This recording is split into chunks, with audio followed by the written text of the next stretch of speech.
بسم اللہ الرحمن الرحیم۔ السلام علیکم ڈیئر اینڈ ریسپیکٹڈ اسکالرز۔ آج جو ہم نے پڑھنا ہے وہ ففتھ ہیرو ہے، ٹھیک ہے، اور اس کے رائٹر ہیں ویلفریڈ ایف کیسل، ٹھیک ہے۔ اس میں ورلڈ وار کی ہم بات کرتے ہیں۔ اس میں ترکی کو مکمل شکست ہوئی تھی، اور اس کے اوپر جو وہ الائز کی ڈومیننس یعنی متحدہ فوجی جو دستے ہیں، افواج ہیں، ان کا غلبہ تھا، ٹھیک ہے۔ تو اس غلبے سے ترکی کو دوبارہ کیسے آزاد کروایا گیا؟ جو الائز کا غلبہ تھا، متحدہ فوجوں کا غلبہ تھا، ٹھیک ہے۔ اور پھر ترکی کو کس طرح سے جو ہے وہ ترقی ملی اور کس طرح سے ترقی کے راہ پر گامزن کیا گیا، اور مصطفیٰ کمال اس میں جو ہے وہ اس کا بڑا کروشیل رول ہے، بڑا انتہائی اہم کردار ہے، ٹھیک ہے۔ تو پہلی جو جنگ عظیم تھی اس میں ترکی کو مکمل شکست کا سامنا کرنا پڑا، ٹھیک ہے۔ ترکی کو میں ٹرکی کہہ رہا ہوں، ٹھیک ہے، ٹرکی انگلش میں کہتے ہیں اور ترکی اردو میں اس کو کہتے ہیں۔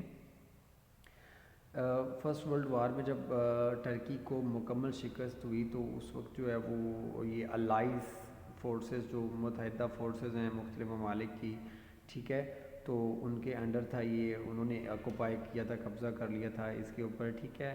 اور ایون ترکی کی جو پولیس تھی اور جو بیچز، جو وہ بندرگاہیں، ان کے اوپر بھی انہیں الائز کا یا متحدہ فورسز کا ہی قبضہ تھا، ٹھیک ہے۔ اور وہاں سے جو ترک شاہی جو فوج تھی اس کو ختم کر دیا گیا تھا، ٹھیک ہے۔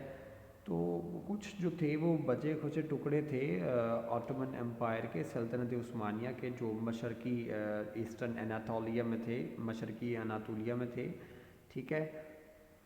تو ہوا یہ کہ اب وہاں پر جو ہے وہ جو ایسٹرن اناطولیہ میں جو کچھ لوگ تھے جو اسکیٹرڈ تھے، بٹ ان کا ایک اسٹرانگ پروٹیسٹ تھا جب وہ احتجاج کر رہے تھے ان الائز کے خلاف، ٹھیک ہے۔ تو اس میں اس کو ختم کرنے کے لیے، اس پروٹیسٹ کو ختم کرنے کے لیے، امن قائم کرنے کے لیے جو تھا محمد جو بادشاہ تھا اس وقت، اس نے کیا کیا، بڑا ہی ایک دلیر اور طاقتور فوجی افسر کو اپنا نمائندہ بنایا، اس کا نام مصطفیٰ کمال ہے، اور اس کو جو ہے نا جو شہنشاہ محمد شاہ عالم تھا اس نے مصطفیٰ کمال کو مشرقی صوبوں کا گورنر نامزد کیا۔ 15 مئی 1919 کو اسے اناطولیہ میں روانہ کر دیا گیا۔ مصطفیٰ کمال بڑا جو ہے وہ محب وطن تھا، اس نے مکمل ارادہ کر لیا ہوا تھا کہ اس نے ملک کو آزاد کروانا ہے، ٹھیک ہے۔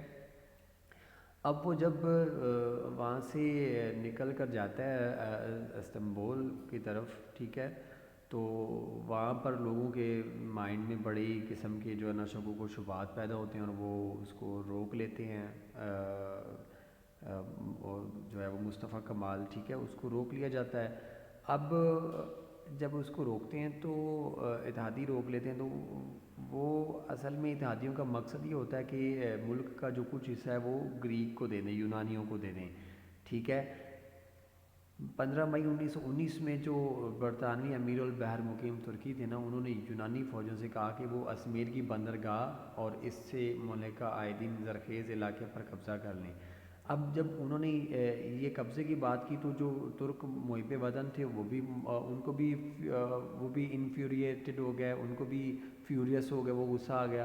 اب انہوں نے کیا کیا، اتحادیوں کو جو دوست سمجھتے تھے ان کے خلاف ہو گیا، انہوں نے اپنی حکومت کے خلاف کیا، اتحادیوں کے خلاف کیا، لیکن کوئی فائدہ نہ ملا ان کو اس پروٹیسٹ کرنے کا۔ لیکن جو مصطفیٰ کمال تھے وہ ولیج ٹو ولیج گئے، انہوں نے لوگوں میں ایک قسم کی وہ موٹیویشن ان کو دی، ان کو ابھارا کہ جی وہ الائز کے خلاف جو ہے وہ اور سڑکوں پر آئیں، پروٹیسٹ کریں، احتجاج کریں، پروسیشنز کیے، جلوس کیے، تو لوگوں نے بھی اس کی آواز پر جو ہے وہ لبیک کہا، اور انہوں نے جو یہ غلامی کی زندگی ہے اس سے بہتر کہا کہ ہم مر جائیں، موت آ جائے۔ اب ہوا یہ کہ جب سلطان محمد ترکی کے جو سلطان چہارم تھے ان کو پتہ چلا، محمد کو جب پتہ چلا تو اس نے یہ علم ہوا کہ مصطفیٰ کمال تو وہاں پر اس طرح کی تحریک بجائے ختم کرنے کی اس کو باہر رہے ہیں کہ جی وہ آزاد الائز سے ہٹ کے جو ہے وہ اپنے مملکت کو آزاد کروائیں۔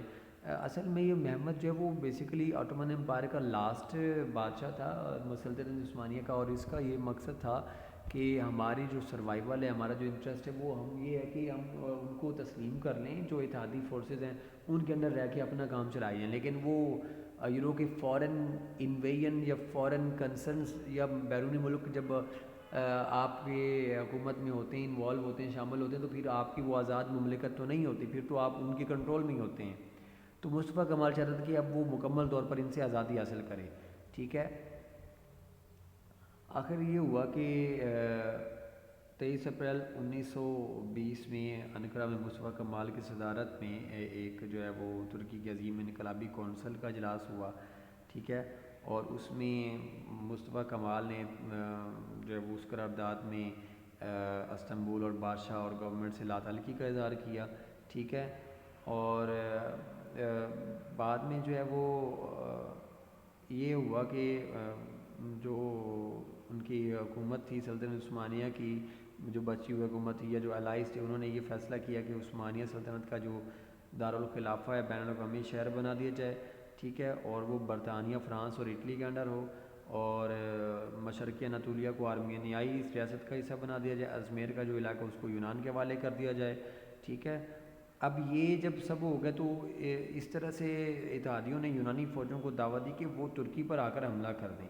چنانچہ 21 اگست کو اور 21 اگست 1921 کو یونانیوں نے ترکی پر حملہ کر کے ازمیر کے علاقے کو قبضہ میں لے لیا، اور جو یونانی تھے انہوں نے درمیان جنگ شروع ہو گئی جو 2 ہفتے تک جاری رہی ترکوں اور یونانیوں کے درمیان. ٹھیک ہے. اس میں مصطفیٰ کمال جو تھا اس کی سربراہی میں یونانی افواج کو تو پسپا کر دیا گیا. ان کو جو ہے وہ مصطفیٰ کمال نے پھر 9 ستمبر 1922 میں ازمیر میں کاروں پر جلوس لے گیا، اور ملک کی اس وقت جو صورتحال تھی وہ اس کے کنٹرول میں تھی. ٹھیک ہے.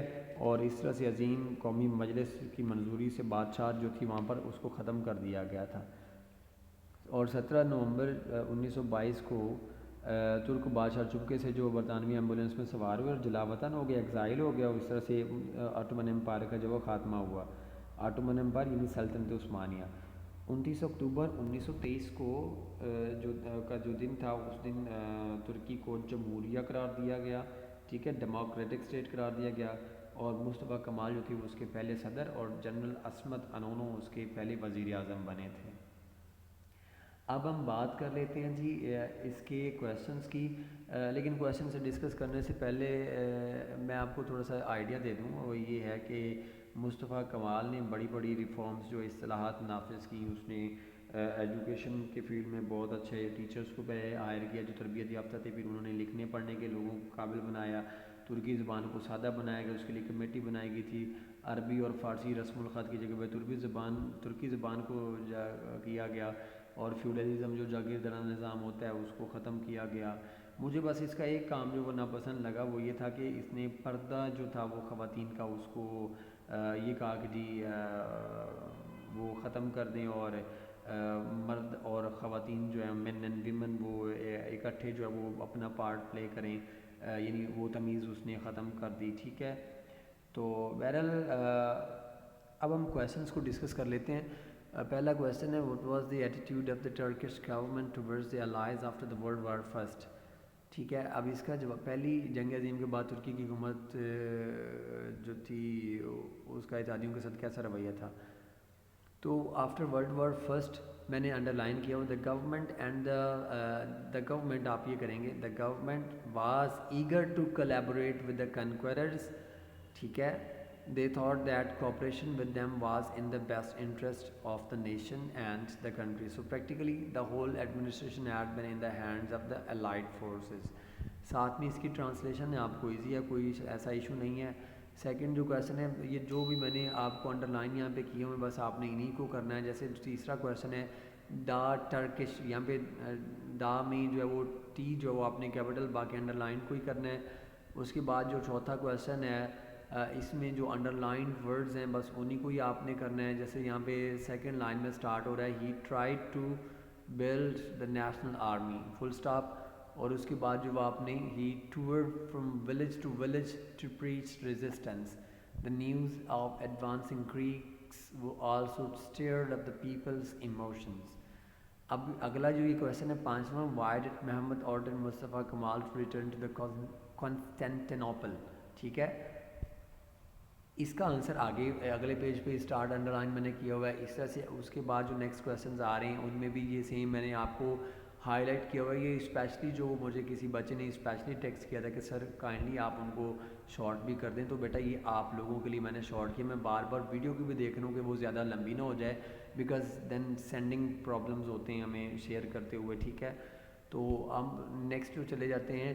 اب ہمارے پاس 10th کویسچن ہے آ رہا ہے, اس میں میں نے شارٹ کیا ہوا ہے. 11th کویسچن, اس میں بھی میں نے وہ ٹو دا پوائنٹ آنسر ہے, ٹھیک ہے. اس کے بعد ایک کویسچن کو ڈسکس کر لیتے ہیں, اور وہ کویسچن یہ ہے کہ describe the reforms introduced by Mustafa Kamal with reference to the position of women, removal of the illiteracy, change in dresses, adoption of the Roman script, and the industrial and economic development. Mustafa Kamal introduced many reforms to several fields of life. ٹھیک ہے. اب چونکہ انہوں نے اوپر high light کیا ہو بیٹا, تو اس لیے جو ہمیں یہ پورا کویسچن کرنا پڑنا ہے, اگرچہ میں نے شارٹ کیا تھا لیکن چونکہ اس نے اوپر ہائی لائٹ کر دیا ہوا ہے تو ہم وہ پورا کریں گے, یعنی جو اس نے پوچھا وہ اس طرح سے بتائیں گے. مصطفیٰ کمال insisted upon the women's rightful place in society. He worked for their education and abolished their veil. He planned to educate all the people and went from village to village educating the people with chalk in his hand. In this regard, he simplified the language and adopted the Roman script to create equality among people. He changed the dress, and above all, he made many plans for the industrial and economic progress. تو میرا بیٹا یہاں تک آپ نے یہ questions کرنے ہیں. Video زیادہ لینتھی ہو رہی ہے بیٹا, please don't waste your time. اور یہ آپ کے تھرڈ پی ٹی میں بھی لیسن انکلوڈ ہے, تو آپ نے اس کو جو اچھے سے کر لیں. آپ کو پتہ 3 دسمبر کو آپ کا تھرڈ پیریڈک ٹیسٹ بھی ہے. ٹیک کیئر بیٹا, اللہ حافظ.